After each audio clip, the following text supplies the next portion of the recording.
Capítulo 20. A primeira tarefa. Harry levantou-se na manhã de domingo e se vestiu tão distraidamente, que levou algum tempo para perceber que estava tentando calçar o chapéu no pé, em vez da meia. Quando finalmente conseguiu pôr cada peça de roupa na parte certa do corpo, saiu correndo à procura de Hermione, encontrando a mesa da Grifinória no salão principal, onde ela tomava café da manhã com Gina. Sentindo-se demasiado enjoado para comer, Harry esperou até Hermione terminar a última colherada de mingau de aveia, depois a arrastou para dar em outro passeio. Nos jardins, contou-lhe tudo sobre os dragões e tudo sobre o que Sirius disse, durante o longo passeio à volta do lago. Mesmo alarmada com o que ouvia sobre os avisos de Sirius a respeito de Karkaroff, a garota continuou achando que os dragões eram um problema mais premente. Vamos só tentar manter você vivo até a noite de terça-feira, disse desesperada. Depois podemos nos preocupar com Karkaroff. Deram 3 voltas no lago, tentando pensar em um feitiço simples para dominar o dragão. Nada, porém, lhes ocorreu, de modo que se recolheram à biblioteca. Ali, Harry baixou cada livro que conseguiu encontrar sobre dragões, e os dois começaram a pesquisar uma grande pilha de livros. O corte mágico de unhas, o tratamento da podridão de escamas. Isto não serve. Isto é para gente biruta feito Hagrid que quer criar dragões saudáveis. Os dragões são extremamente difíceis de matar, graças à magia muito antiga que impregna seu grosso couro, que nenhum, exceto os feitiços mais poderosos, são capazes de penetrar. Mas Sirius disse que um feitiço simples funcionaria. Vamos tentar alguns livros de feitiço simples, então, disse Harry, deixando de lado homens aficionados por dragões. Ele voltou à mesa com uma pilha de livros de feitiços, descansou-os e começou a folhear um a um, com Hermione cochichando sem parar ao seu lado. Bom, tem feitiços de substituição. Mas qual é a vantagem de substituir um dragão? A não ser que a pessoa substitua as presas dele por gengivas, ou outra coisa qualquer para torná-las inofensivas. O problema é que, como diz o livro, muito pouca coisa atravessa o couro de um dragão. Eu diria, transfigure o bicho, mas com uma coisa daquele tamanhão, a gente realmente não tem a menor esperança, duvido até que a professora Minerva. A não ser que a pessoa lance o feitiço nela mesma. Talvez dar a si mesma poderes extraordinários. Mas isso não é um feitiço simples, quero dizer, ainda não estudamos nenhum desses em aula, só sei que existem porque ando fazendo provas simuladas para os nons. Hermione, disse Harry entre dentes, quer calar a boca um instante, por favor? Estou tentando me concentrar. Mas só o que aconteceu quando a garota se calou foi que o cérebro de Harry se encheu com uma espécie de zumbido indistinto, que parecia não deixar espaço para a concentração. Ele olhou desalentado para o índice de azarações básicas para os ocupados e aflitos, escalpos instantâneos, mas dragões não tinham cabelos, bafo de pimenta. Isso provavelmente aumentaria o poder de fogo do dragão, língua de espinhos, exatamente o que ele precisava, dar ao dragão mais uma arma. Não, lá vem ele outra vez. Por que é que ele não pode ler naquele navio idiota? Exclamou Hermione irritada, quando Victor Krum entrou daquele seu jeito curvado, lançou um olhar carrancudo para os dois e se sentou num canto distante, com uma pilha de livros. Vamos, Harry, vamos voltar para a sala comunal. O fã-clube dele não vai demorar, cochichando sem parar.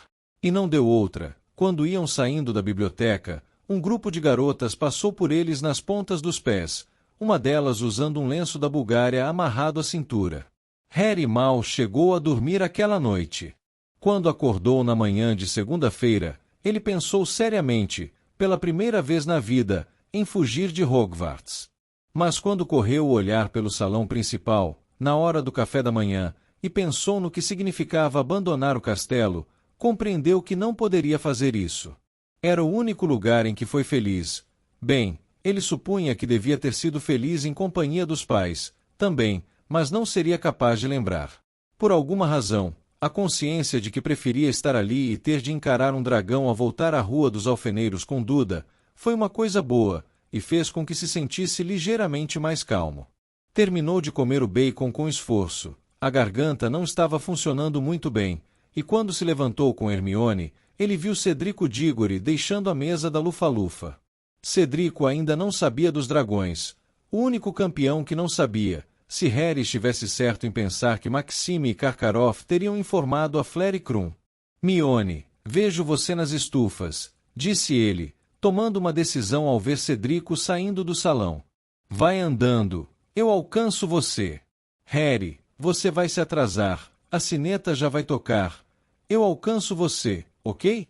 Quando Harry chegou ao pé da escadaria de mármore, Cedrico já estava no topo. Ia acompanhado de um monte de amigos do sexto ano. Harry não queria falar com o campeão na frente deles. Faziam parte do grupo que andava citando o artigo de Rita Skeeter, em voz alta, todas as vezes que ele se aproximava. Seguiu, então, Cedrico à distância e viu que o garoto ia em direção ao corredor da classe de feitiços. Isto deu a Harry uma ideia. Parando a uma certa distância deles, puxou a varinha e mirou com cuidado. De findo! A mochila de Cedrico se rompeu. Pergaminhos, penas e livros se espalharam pelo chão, vários tinteiros se quebraram. Não se preocupem, disse Cedrico em tom irritado, quando os amigos se abaixaram para ajudá-lo. Digam a Flitwick que estou chegando, vão indo. Isto era exatamente o que Harry esperava que acontecesse. Ele tornou a guardar a varinha nas vestes, esperou até que os amigos de Cedrico desaparecessem na sala de aula, e entrou depressa no corredor, agora vazio, exceto por ele e Cedrico.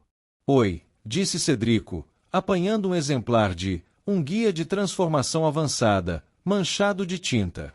Minha mochila simplesmente se rompeu, nova em folha. Cedrico, disse Harry, a primeira tarefa vão ser dragões. Que? Exclamou Cedrico, erguendo a cabeça. Dragões, disse Harry depressa, caso o professor Flitwick saísse para ver onde andava Cedrico.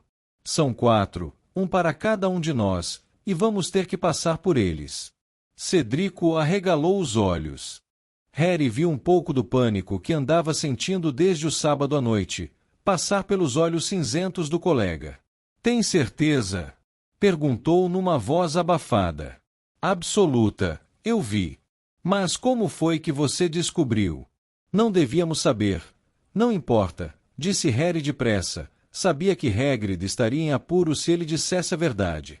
Mas eu não sou o único que sabe. Fleur e Krum a essa hora também já sabem. Maxime e Karkaroff viram os dragões, também. Cedrico se levantou, os braços cheios de penas, pergaminhos e livros sujos de tinta, a bolsa rasgada pendurada em um ombro. Fitou Harry atentamente e havia uma expressão intrigada, quase desconfiada em seus olhos. Por que é que você está me dizendo isso? Perguntou. Harry olhou-o sem acreditar. Tinha certeza de que Cedrico não faria uma pergunta dessas, se ele próprio tivesse visto os dragões. Harry não teria deixado seu pior inimigo despreparado para enfrentar aqueles monstros. Bom, talvez Malfoy ou Snape. Não seria justo, não acha? Disse ele a Cedrico. Agora todos sabemos. Estamos em pé de igualdade, não é? Cedrico continuava a olhar o garoto com um ar ligeiramente desconfiado, quando Harry ouviu um conhecido toque-toque às suas costas. Virou-se e viu Olho Tonto Moody saindo de uma sala próxima. Venha comigo, Potter, rosnou o professor. Diggory, pode ir andando. Harry olhou preocupado para Moody. Será que o professor ouviu os dois? Professor, eu devia estar na aula de herbologia. Esqueça, Potter, na minha sala, por favor. Harry acompanhou-o, se perguntando o que iria lhe acontecer agora. E se Moody quisesse saber como ele descobriu a respeito dos dragões? Será que iria procurar Dumbledore e denunciar Hagrid ou simplesmente transformar Harry numa doninha? Bom, seria mais fácil passar por um dragão se ele fosse uma doninha, pensou Harry sem emoção. Ficaria bem menor, muito mais difícil de enxergar de uma altura de 15 metros. Harry acompanhou Moody à sua sala. O professor fechou a porta ao passarem e se virou para encarar Harry, o olho mágico fixo nele, ao mesmo tempo que o olho normal. Foi uma coisa muito decente o que você acabou de fazer, Potter, disse Moody baixinho. O garoto não soube o que responder, não era a reação que esperava. Sente-se, disse o professor, e o garoto se sentou, espiando para os lados. Visitou essa sala na época dos seus 2 ocupantes anteriores. Na do professor Lockhart, as paredes eram cobertas de fotos em que o professor sorria e piscava um olho. Quando Lupin a ocupou, era mais provável a pessoa deparar com um espécime fascinante de alguma criatura das trevas que ele arranjava para os alunos estudarem em aula. Agora, no entanto, a sala estava apinhada com um número excepcional de objetos estranhos que, supunha Harry, Moody usava na época em que fora auror. Sobre a escrivaninha havia algo que parecia um grande peão de vidro rachado. Harry reconheceu imediatamente o bisbilhoscópio, porque ele próprio era dono de um, embora muito menor do que o de Moody. A um canto, sobre uma mesinha, havia um objeto que lembrava uma antena dourada de televisão e não parava de girar, zumbia levemente. Havia algo que lembrava um espelho, pendurado na parede oposta a Harry, mas não refletia a sala. Vultos escuros se moviam por ele, nenhum realmente em foco. Gosta dos meus detectores de presença das trevas? Perguntou Moody, que observava Harry atentamente. O que é aquilo? Perguntou o garoto, apontando para a antena dourada de televisão. Sensor de segredos. Vibra quando detecta alguma coisa oculta ou falsa. Não funciona aqui, é claro, há interferência demais. Estudantes para todos os lados mentindo para justificar porque não fizeram os deveres. Anda zumbindo desde que cheguei. Tive que desligar o meu bisbilhoscópio porque ele não parava de apitar.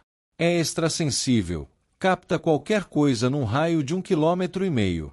Naturalmente, poderia estar captando mais do que mentiras infantis, acrescentou com um rosnado. E para que serve o espelho? É o meu espelho de inimigos. Está vendo eles ali, rondando? Não estou realmente em perigo, até enxergar o branco dos olhos deles. É aí que abro o meu baú. Ele soltou uma gargalhada breve e rouca e apontou para um grande baú sob uma janela. Tinha 7 fechaduras alinhadas. Harry ficou imaginando o que haveria ali, até que a pergunta seguinte do professor o trouxe bruscamente à terra. Então, descobriu a respeito dos dragões? Harry hesitou. Receava isso, mas não contou a Cedrico e certamente não iria contar a Moody que Hagrid infringiu o regulamento. Tudo bem, disse Moody, sentando-se e esticando a perna de pau com um grunhido. Tradicionalmente, trapacear sempre fez parte do torneio tribruxo. Eu não trapaceei, disse Harry com veemência. Foi. Descobri meio por acaso. Moody sorriu. Não estou acusando, menino. Venho dizendo a Dumbledore, desde o começo, que ele pode ter os princípios elevados que quiser, mas pode apostar que o velho Karkaroff e Maxime não os terão. Devem ter dito aos seus campeões tudo o que puderam. Querem ganhar, querem vencer Dumbledore. Gostariam de provar que ele é apenas humano. Moody deu aquela sua risada rouca e seu olho mágico girou tão rápido que fez Harry se sentir tonto só de ver. Então, já tem alguma ideia de como vai conseguir passar pelo dragão? Perguntou Moody. Não. Bom, eu não vou lhe dizer, afirmou o professor com rispidez. Não demonstro favoritismos, eu. Mas vou lhe dar uns bons conselhos de ordem geral. O primeiro é, explore os seus pontos fortes. Não tenho pontos fortes, disse Harry, antes que pudesse se conter. Perdão, rosnou Moody. Você tem pontos fortes se eu digo que os tem. Pense um pouco. Que é que você sabe fazer melhor? Harry tentou se concentrar. No que é que ele era melhor? Bom, isso era realmente fácil. Quadribol, disse sem emoção, grandes ajudas. Certo, disse Moody mirando-o com muita severidade, o olho mágico mal se mexendo. Você é um grande piloto, pelo que ouvi falar. Mas... Harry encarou-o. Mas não posso usar a vassoura, só tenho a varinha. Meu segundo conselho de ordem geral, disse Moody em voz alta, interrompendo, é usar um feitiço bom e simples, que lhe permita conseguir o que precisa. Harry olhou para ele sem entender. Do que é que precisava? Vamos, moleque, sussurrou Moody. Some 2 mais 2. Não é tão difícil assim. E fez-se a luz. O que ele fazia melhor era voar. Precisava passar pelo dragão pelo ar. Para isso, precisava da Firebolt. E para ter a Firebolt ele precisava. Hermione, murmurou Harry, depois de correr para a estufa 3 minutos mais tarde, e balbuciar uma desculpa ao passar pela professora Sprout. Hermione, preciso de sua ajuda. Que é que você acha que estive tentando fazer, Harry? Murmurou ela em resposta, os olhos arregalados de ansiedade, por cima de um agitado arbusto tremulante que estava podando. Hermione, preciso aprender a fazer um feitiço convocatório corretamente até amanhã de tarde. E assim os dois treinaram. Não almoçaram. Em vez disso, foram para uma sala de aula vazia, onde Harry tentou com todo o empenho fazer vários objetos voarem pela sala até ele. Ainda não estava bom. Os livros e penas continuavam a perder o embalo no meio da sala e cair como pedras no chão. Harry, concentre-se. Que é que você acha que eu estou tentando fazer?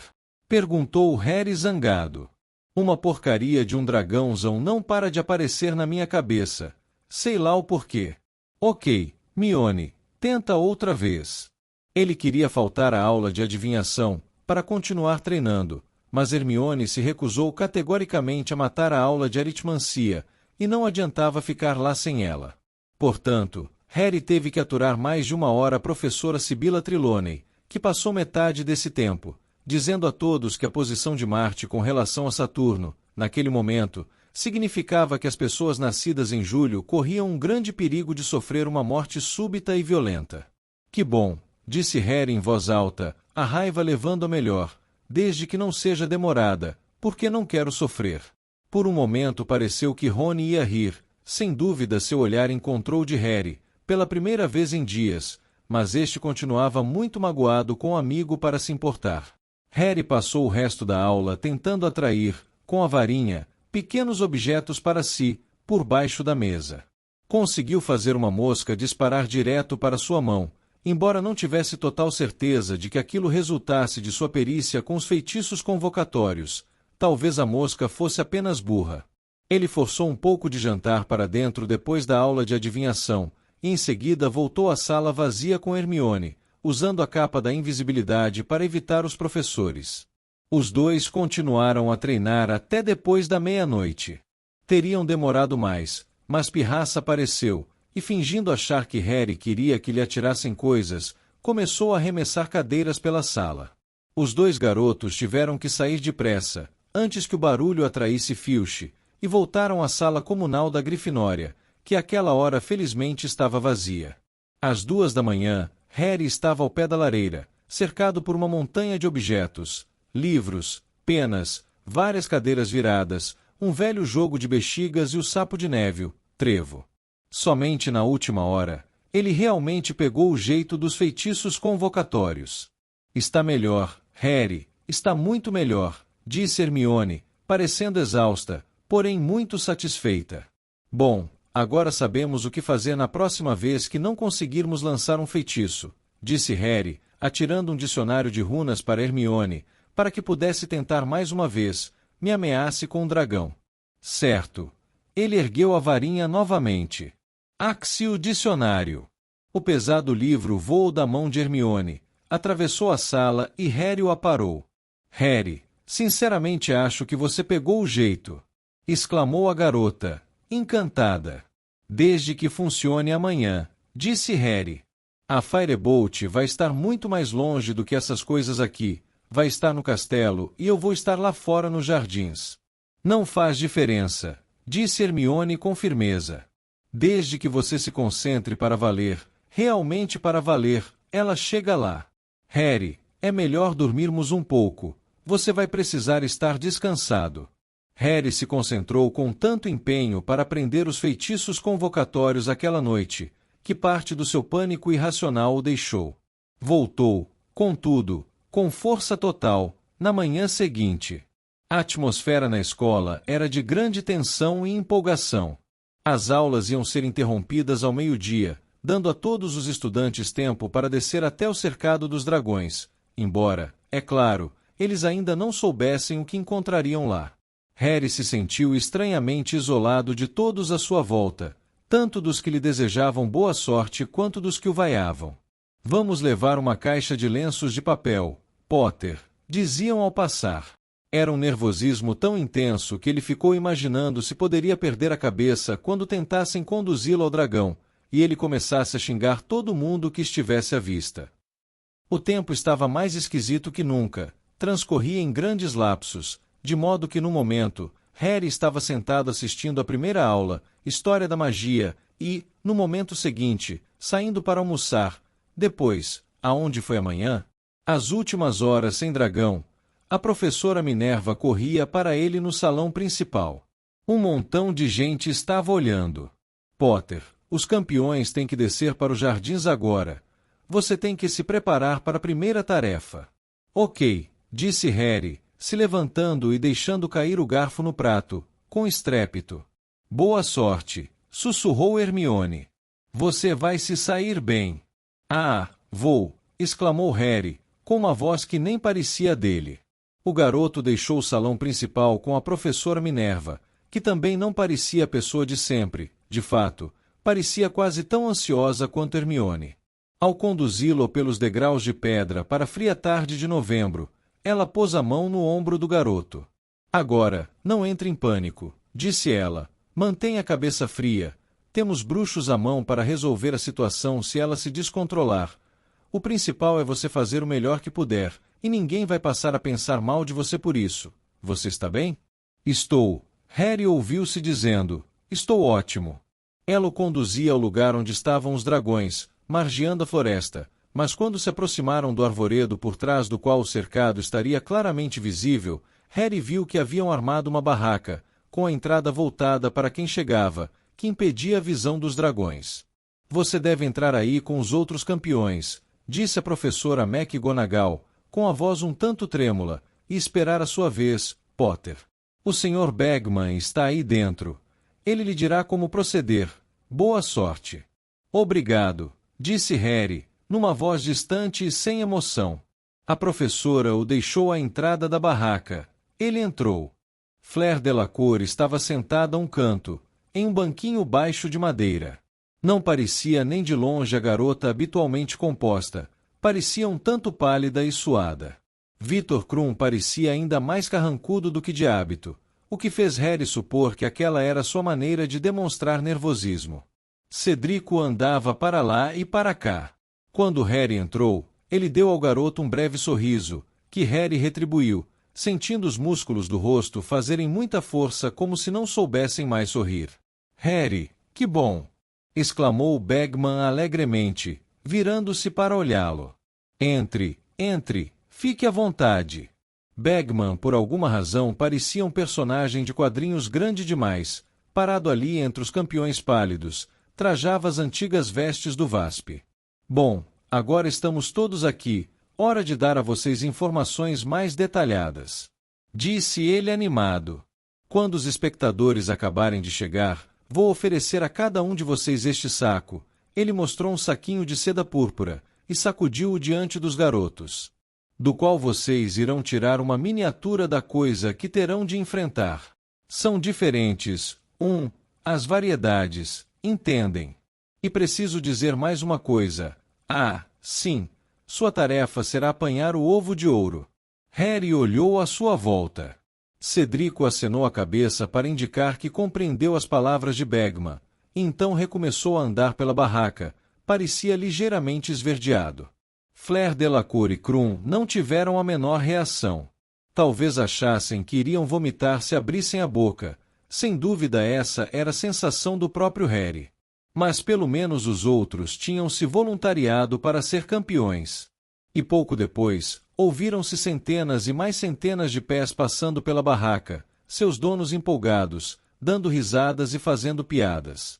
Harry se sentiu tão isolado da multidão como se pertencesse a uma espécie diferente. Então, lhe pareceu que transcorreu apenas um segundo. Bagman estava abrindo a boca do saquinho púrpura. Primeiro as damas, disse ele, oferecendo-o a Fleur Delacour. Ela enfiou a mão trêmula no saquinho e retirou uma minúscula e perfeita figurinha de dragão, um verde galês. Tinha o número 2 pendurado ao pescoço. E Harry percebeu, pelo fato de Fleur não ter demonstrado o menor sinal de surpresa, mas, ao contrário, uma decidida resignação, que ele concluiu certo. Madame Maxime contou à garota o que a aguardava. O mesmo se aplicava a Krum. Ele tirou o meteoro chinês vermelho. Tinha o número 3 pendurado ao pescoço. Ele sequer piscou, apenas olhou para o chão. Cedrico enfiou a mão no saquinho e retirou o focinho curto sueco cinza azulado, o número 1 pendurado ao pescoço. Sabendo o que sobrou, Harry meteu a mão no saquinho de seda e tirou o rabo córneo húngaro e o número 4. O dragão abriu as asas quando o garoto olhou e arreganhou os dentes minúsculos. Bom, então está decidido, disse Bagman. Cada um de vocês sorteou o dragão que irá enfrentar, e a ordem em que cada um fará isso, entendem? Agora, vou precisar deixá-los por um momento, porque vou fazer a irradiação. Senhor Diggory, o senhor é o primeiro, só o que tem a fazer é entrar no cercado quando ouvir o apito, certo? Agora, Harry, posso dar uma palavrinha com você? Lá fora. Sim, senhor, disse Harry sem emoção, e se levantou e saiu da barraca com Bagman, que andou uma pequena distância até o arvoredo e se virou, então, para o garoto com uma expressão paternal no rosto. Está se sentindo bem, Harry? Posso buscar alguma coisa para você? Que? Não, nada. Você tem um plano? Disse Bagman, baixando a voz como se conspirasse. Porque não me importo de lhe dar algumas dicas, se quiser, sabe. Quero dizer, continuou Bagman, baixando ainda mais a voz, você é a vítima aqui, Harry. Qualquer coisa que eu puder fazer para ajudar. Não, disse Harry, tão depressa, que percebeu imediatamente que pareceu grosseiro. Não, eu já decidi o que vou fazer, obrigado. Ninguém iria saber, Harry, disse Bagman com uma piscadela. Não, estou ótimo, respondeu o garoto, se perguntando por que não parava de dizer isso a todo mundo, e se algum dia esteve tão longe do ótimo. Já tenho um plano, Um apito soou em algum lugar. Meu bom Deus, tenho que correr, disse Bagman assustado, e saiu com pressa. Harry voltou à barraca e viu Cedrico saindo, mais verde que nunca. Harry tentou desejar boa sorte quando ele passou, mas o que saiu de sua boca foi uma espécie de rosnado rouco. Harry voltou para a companhia de Fleur e Krum. Segundos mais tarde, ouviu os berros dos espectadores, o que significava que Cedrico entrava no cercado, e agora estava cara a cara, com o modelo vivo de sua figurinha. Foi pior do que Harry poderia ter imaginado, ficar sentado ali escutando. A multidão gritava, urrava, exclamava como uma entidade única de muitas cabeças, enquanto Cedrico fazia o que quer que estivesse fazendo, para tentar passar pelo focinho curto sueco. Krum continuava a olhar para o chão. Fleur agora passava a refazer os passos de Cedrico, dando voltas na barraca. E os comentários de Bagman tornavam tudo muito pior.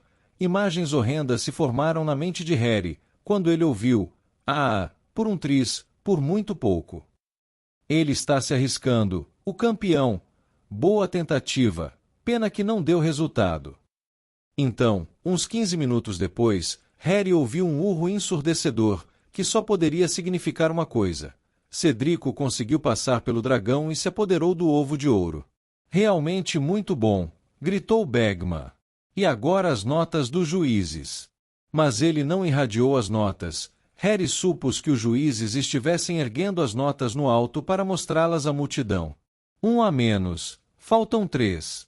Berrou Bagman, quando o apito tornou a tocar. Senhorita Delacour, queira fazer o favor.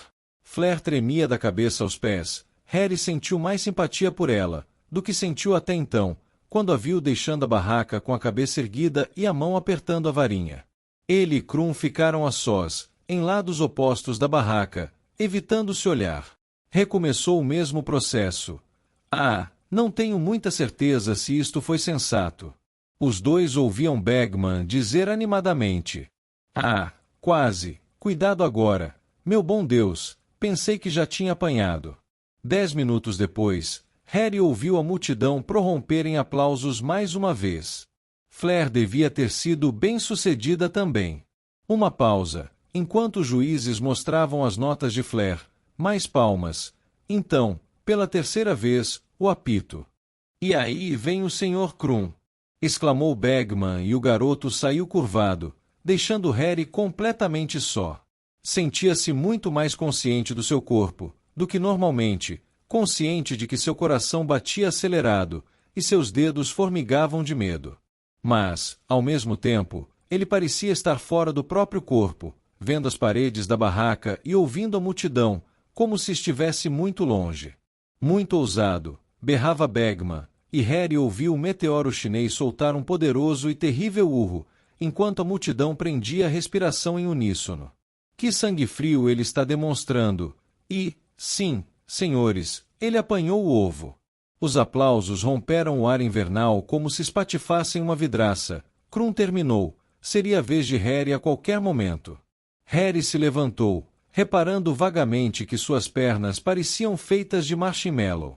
Ele aguardou, então ouviu o apito tocar. Cruzou, então, a entrada da barraca, o pânico se avolumando dentro dele.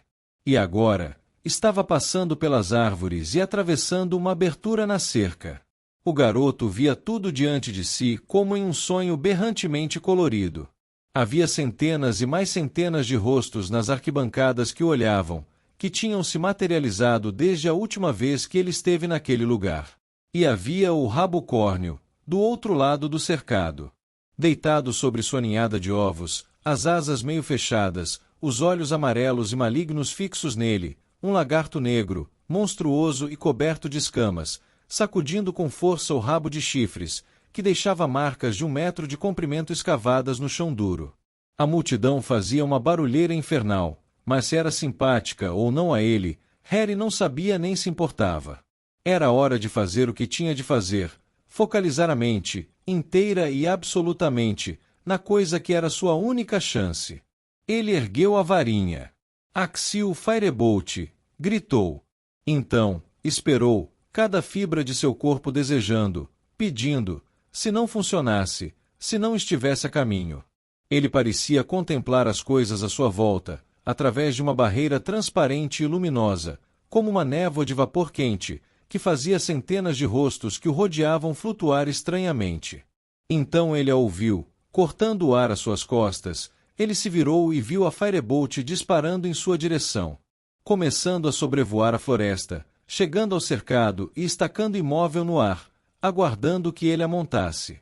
A multidão fez ainda mais estardalhaço. Bagman gritou alguma coisa, mas os ouvidos de Harry não estavam mais ouvindo bem. Ouvir não era importante. Ele passou a perna por cima da vassoura e deu impulso contra o chão. Um segundo depois, uma coisa milagrosa aconteceu.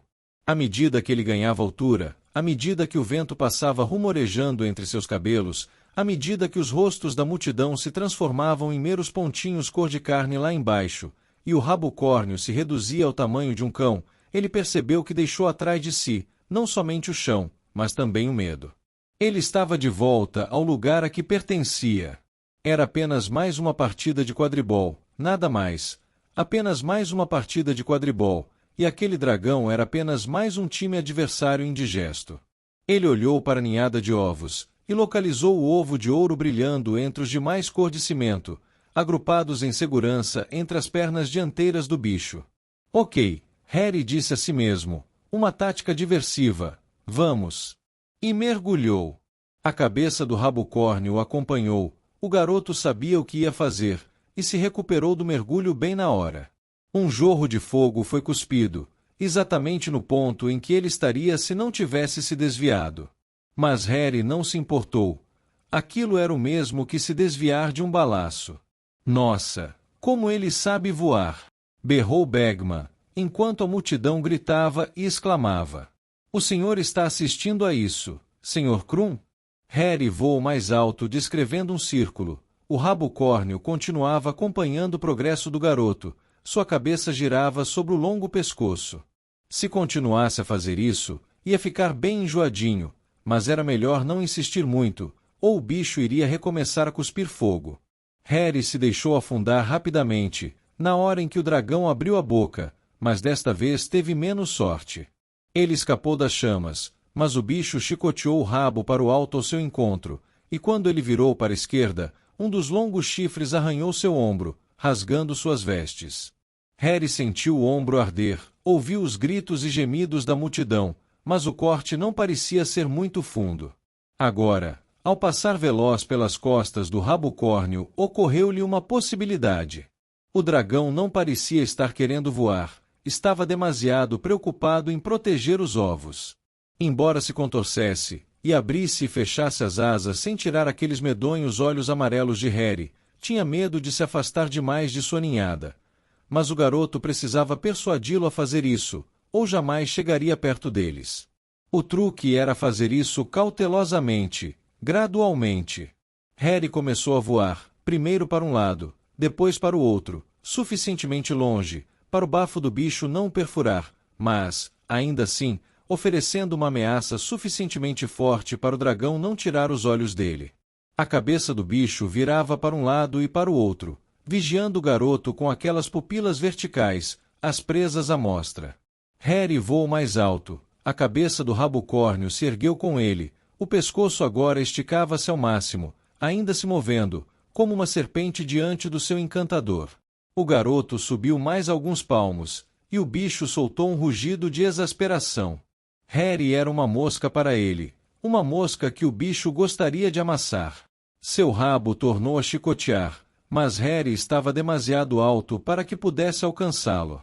O dragão cuspiu fogo para o ar, Harry se desviou, as mandíbulas do bicho se escancararam. Anda, sibilou Harry, fazendo voltas irresistíveis no alto. Anda, vem me pegar, levanta, agora. Então o dragão se empinou, abrindo finalmente as poderosas asas negras de couro, grandes como as de uma avioneta, e Harry mergulhou.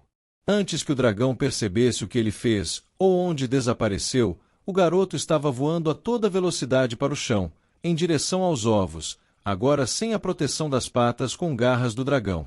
Harry soltou as mãos da Firebolt, agarrou o ovo de ouro. E, com um grande arranco, tornou a subir e parou no ar, sobre as arquibancadas. O pesado ovo, bem preso sob o braço bom, e era como se alguém tivesse acabado de aumentar o volume do som. Pela primeira vez, ele tomou realmente consciência do barulho da multidão, que gritava e aplaudia com tanto estardalhaço quanto os torcedores dos irlandeses na Copa Mundial. Olhem só para isso, berrava Ludo Bagman. Por favor, olhem para isso. Nosso campeão mais jovem foi o mais rápido a apanhar o ovo.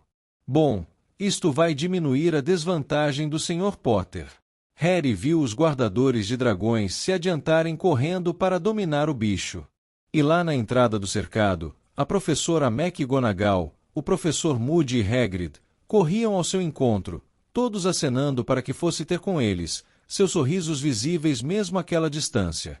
Ele tornou a sobrevoar as arquibancadas, a algazarra da multidão batucando seus tímpanos, e desceu suavemente para pousar, o coração mais leve do que esteve em semanas. Conseguiu cumprir a primeira tarefa. Sobreviveu. Foi excelente, Potter, exclamou a professora McGonagall quando ele desmontou a Firebolt, o que vindo dela era um elogio extravagante. Harry reparou que a mão da professora tremia quando apontou para o seu ombro. Vai precisar procurar Madame Pomfrey, antes que os juízes anunciem sua nota. Ali, ela já teve que fazer um curativo em Diggory.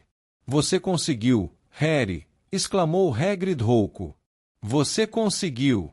E ainda por cima contra o rabocórnio, e sabe, o Carlinhos disse que esse era o pior. Obrigado, Hagrid, disse Harry em voz alta, para que o bruxo não se atrapalhasse, e acabasse revelando que, na véspera, mostrou ao garoto os dragões. O professor Moody parecia muito satisfeito. Também, seu olho mágico dançava na órbita. Devagar se vai ao longe, Potter, rosnou ele. Certo então, Potter, para a barraca de primeiros socorros, faz favor, disse a professora Minerva McGonagall. Harry saiu do cercado ainda ofegante e viu Madame Pomfrey parada à entrada da segunda barraca com ar preocupado. Dragões! Exclamou ela com a voz desgostosa, puxando Harry para dentro. A barraca era dividida em cubículos. Ele viu a silhueta de Cedrico através da lona, mas o campeão não parecia muito machucado, pelo menos estava sentado. Madame Pomfrey examinou o ombro de Harry, falando nervosamente, sem parar, o tempo todo. No ano passado foram os dementadores, este ano são os dragões, o que mais que vão trazer para a escola? Você teve muita sorte. O corte é bem superficial, mas será preciso limpá-lo antes de fechar. Ela limpou o corte com uma pelota de algodão molhada em líquido purpúreo, que fumegava e ardia, mas depois tocou o ombro dele com a varinha e o garoto sentiu o corte se fechar, instantaneamente. Agora se sente quieto um minuto. Sente-se. Depois pode ir receber a sua nota. A enfermeira saiu apressada da barraca, e ele a ouviu entrar na porta vizinha e dizer: Como é que você está se sentindo agora, Diggory? Harry não queria ficar sentado imóvel. Continuava cheio de adrenalina. Levantou-se, querendo ver o que estava acontecendo lá fora, mas antes que chegasse à entrada da barraca, duas pessoas entraram em disparada. Hermione, seguida de perto por Rony. Harry, você foi genial! Exclamou Hermione, em voz alta e fina. Tinha marcas de unhas no rosto, que ela andou apertando de medo. Você foi fantástico, realmente foi. Mas Harry tinha os olhos em Rony, que estava muito branco e olhava fixamente para o amigo, como se visse um fantasma. Harry, disse ele muito sério, quem quer que tenha posto seu nome naquele cálice, eu reconheço que estava tentando acabar com você. Foi como se as últimas semanas jamais tivessem acontecido, como se Harry estivesse encontrando Rony, pela primeira vez, logo depois de ter sido escolhido campeão. Entendeu, foi? Disse Harry com frieza. Demorou. Hermione estava parada e nervosa entre os dois, olhando de um para outro. Rony abriu a boca, inseguro. Harry sabia que ele ia se desculpar, e de repente, descobriu que não precisava ouvir desculpas. Ok, disse, antes que Rony pudesse falar, esquece. Não, disse Rony, eu não devia ter. Esquece. Rony riu nervoso para Harry e este retribuiu o sorriso. Hermione caiu no choro. Não tem motivo para chorar, disse Harry espantado. Vocês dois são tão burros! Exclamou ela, batendo o pé no chão, as lágrimas caindo nas vestes. Então, antes que qualquer dos dois pudesse impedi-la, a garota os abraçou e saiu correndo, agora decididamente aos berros. Maluca, concluiu Rony, balançando a cabeça. Harry, anda, eles vão anunciar as suas notas. Recolhendo o ovo de ouro e a Firebolt, sentindo-se mais eufórico do que teria acreditado possível uma hora atrás, Harry se abaixou para sair da barraca, Rony a seu lado, falando depressa. Você foi o melhor, sabe, ninguém foi páreo para você. Cedrico fez uma coisa estranha, transfigurou uma pedra no chão, transformou-a em cachorro. Estava tentando fazer o dragão avançar no cachorro e não nele. Bem, foi uma transfiguração legal, e até funcionou, porque ele apanhou o ovo, mas ele também se queimou. O dragão mudou de ideia no meio do caminho e decidiu que preferia pegar ele, em vez do labrador. Cedrico escapou por um triz. E a tal Flair tentou uma espécie de feitiço. Acho que estava querendo fazer o dragão entrar em transe. Bom, isso também funcionou. O bicho ficou sonolento, mas aí soltou um ronco e cuspiu um grande jorro de chamas, e a saia dela pegou fogo. Ela apagou com um pouco de água tirada da varinha. E Krum, você não vai acreditar, mas ele nem pensou em voar. Mas, provavelmente, foi o melhor depois de você. Atacou o dragão com um feitiço bem no olho. Só teve um problema. O bicho saiu andando agoniado e amassou metade dos ovos de verdade. Ele perdeu pontos por causa disso. Krum não devia ter danificado a ninhada. Rony respirou fundo quando os dois chegaram ao cercado. Agora que o rabo-córneo foi levado, Harry pôde ver onde os 5 juízes estavam sentados, bem na outra extremidade, em assentos altos, cobertos de tecido dourado. Cada um dá notas de 1 a 10, explicou Rony, e Harry, apurando os olhos na direção do campo, viu o primeiro juiz, Madame Maxime, erguer a varinha no ar. Dela saiu uma comprida fita prateada que desenhou um grande 8 no ar. Nada mal, disse Rony, enquanto a multidão aplaudia. Suponho que tenha descontado pontos pelo seu ferimento no ombro. O Sr. Crouch foi o seguinte. Lançou um número 9 no ar. Está indo bem. Berrou Rony, batendo nas costas de Harry. Depois, Dumbledore, ele também projetou um 9. A multidão aplaudia com mais entusiasmo que nunca. Ludo Bagman, 10. 10. Disse Harry incrédulo. Mas, eu me machuquei. Qual é a dele? Harry, não reclama. Berrou Rony empolgado. E agora Karkaroff erguia a varinha. Parou um momento, e em seguida saiu um número de sua varinha também. 4. Que? Bradou Rony furioso. 4. Seu bosta desonesto. Você deu 10 ao Krum. Mas Harry não se importou. Não teria se importado se Karkaroff lhe desse 0. A indignação de Rony por sua causa valia uns 100 pontos para ele. Não disse isso ao amigo, é claro, mas seu coração estava mais leve do que o ar, quando ele deu meia volta para se retirar do cercado. E não foi apenas Rony. Não foram apenas os alunos da Grifinória que aplaudiram no meio da multidão. Quando chegou a hora, quando viram o que Harry precisava enfrentar, a maioria da escola tinha ficado do seu lado e do de Cedrico também. Ele não se importava com os alunos da Sonserina, podia suportar o que quer que lhe dissessem. Vocês estão empatados no primeiro lugar, Harry, você e Krum, disse Carlinhos Weasley, correndo ao encontro deles, quando os garotos voltavam à escola. Escutem, tenho que correr, tenho que mandar uma coruja à mamãe, jurei que contaria a ela o que acontecesse, mas foi inacreditável.